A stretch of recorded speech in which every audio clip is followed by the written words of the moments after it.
Inside a tense subcommittee hearing, Jasmine Crockett questions why January 6 investigations are resurfacing as Donald Trump returns to office. She raises indictments, pardons, and the Epstein files, signaling a sharper turn in the exchange. What happens as accountability becomes the focus? Like the video and subscribe channel. Thank you so much. Thank you so much to the leader as well as both ranking members. And of course, it is always a good time when I can be with my good old classmate, Jared Moskowitz. You know, it is so interesting that we stand here and we're talking about relitigating what has been litigated not once, but twice. And now they have decided that they want to go a third round. You see, if we recall, there was a January 6th committee that had come together. And because of the work that was done on that select committee, we ended up with a number of indictments. And when I say a number, I'm not talking about 5 or 6. I'm talking about well over 1,000 people that were indicted. And then after being indicted, meaning that a grand jury was able to hear the evidence and decide that there was enough for the Department of Justice to go forward.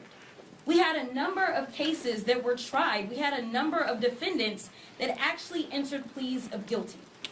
So explain to me why it is that now that we have Trump back in office, they decide that they want to litigate this over again.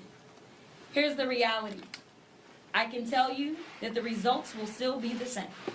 On that day, there was an attempt to tear apart our democracy brick by brick.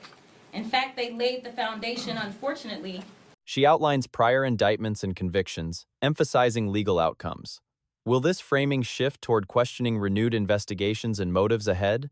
Is less than break time equals 1S is greater than for what we are experiencing right now. Because if those in power had done what they should have done, which was to go through with an impeachment conviction, none of us would be enduring what we are enduring now. But again, why now do we want to do this? I personally believe that this is about distractions and division. You see, the president doesn't want you to focus on things such as his involvement with the Epstein files. You see, the president doesn't want you to focus on things that he promised on the campaign trail, such as to lower costs for the American people.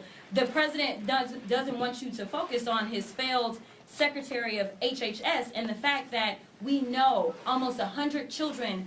At this moment, the tone shifts noticeably as the focus turns directly to presidential actions, and the exchange moves from historical review into pointed assertions about responsibility and consequences. Thus far have died from something like measles.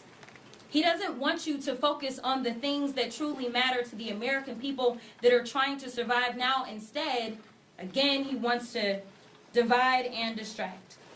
So let me be clear. We are not going to allow them to whitewash this. In fact, the leader was very thoughtful when he decided to put together this team. All of us know a little something about the law because we've all practiced law. And we are going to make sure that the American people get the truth, no matter how many lies they put out there.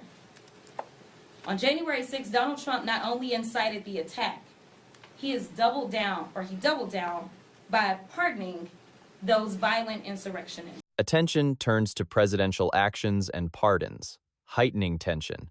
Will accountability claims now escalate into direct constitutional and political confrontation? Is less than break time equals 1S is greater than. And when did he do that? On his very first day in office. It sends a dangerous message that violence against our democracy is rewarded, not punished. No one, no matter how powerful, is above the law.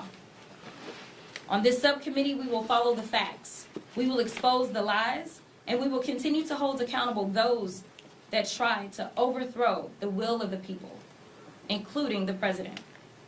This is not about Democrats versus Republicans.